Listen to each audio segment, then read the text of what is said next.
Plus cash वगैरह donation वगैरह भी दें। ये हमारी आने वाली नस्लों के लिए बहुत बेहतर है। जो मुस्तहिक फैमिलीज हैं उनको तोहफे तोहफ़े ईद के कपड़े हर चीज़ दी जा रही है, प्लस इतनी इज्जत के साथ दी जा रही है कि मैं वो वर्ड्स बयान नहीं कर सकता। मुझे दिली खुशी हुई कि यहाँ पर लोग। अस्सलाम वालेकुम नाज़रीन, आज मेरे साथ वो लोग मौजूद हैं जो अपना मुकाम खुद पैदा करते हैं। कि इकबाल ने कहा था खुद ही को कर बुलंद इतना कि हर तकदीर से पहले खुदा बंदे से खुद पूछे बता तेरी रज़ा क्या है। तो मेरे साथ यासिर भाई मौजूद है जो इंटरनेशनल फ़ुटबॉलर हैं और गोल्ड मेडलिस्ट हैं और रिसेंटली अभी जीत कर आए हैं। लेकिन इनसे सबसे पहले इनकी थोड़ी सी हिस्ट्री पूछेंगे और फिर आज के इवेंट के हवाले से पूछेंगे कि इन्होंने विज़िट किया है, इनको क्या चीज़ महसूस हुई है। अस्सलाम वालेकुम सर। वालेकुम सलाम। सर क्या हाल चाल है आपके? अल्हम्दुलिल्लाह, बताएं। सर बहुत बहुत शुक्रिया सबसे पहले कि आपने हमें वक्त दिया। सर अपनी जर्नी का थोड़ा सा हमारी आवाम को बता सकें तो। मेरा नाम यासिर सदीक है, मैं इंटरनेशनल फुटबॉलर हूँ। अभी रिसेंटली हम बांग्लादेश से गोल्ड होकर आए हैं 2025 में नवंबर में एट ढाका बांग्लादेश में। ट्रायंगुलर फुटबॉल कप था उसमें। इससे पहले भी मेरा एक इंटरनेशनल गोल्ड रहा 2019 में बाकू अजरबैजान में।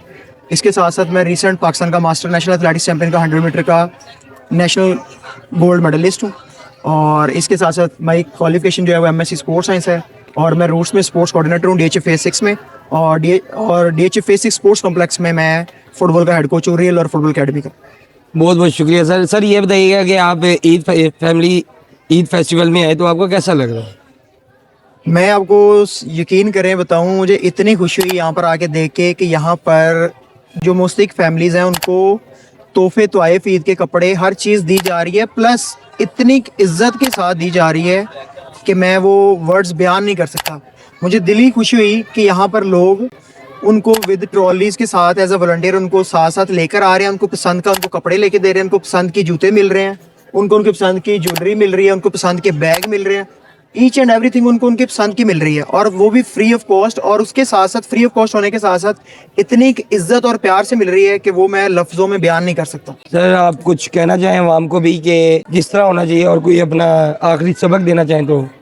देखें, एज अ बीइंग मुसलमान मेरा ख्याल है कि हम सबको आगे बढ़कर साथ देना चाहिए और जो लोग इस तरह काम कर रहे हैं उनका भरपूर साथ देना चाहिए। फिजिकली भी खुद भी आकर दें और प्लस कैश वगैरह डोनेशन वगैरह भी दें। ये हमारी आने वाली नस्लों के लिए बहुत बेहतर है। देखें, वक्त का कोई पता नहीं चलता। अगर आज हम बहुत रिच हैं, ये अल्लाह ने हमें बहुत कुछ दिया है, कल को हम भी किसी ट्रेजिडी का पार्ट बन सकते हैं। लेकिन अगर अल्लाह ने दिया तो हमें चाहिए हम इन सब का ख्याल रखें ताकि अल्लाह ताला हमें और से और चीज़ों से नवाजे।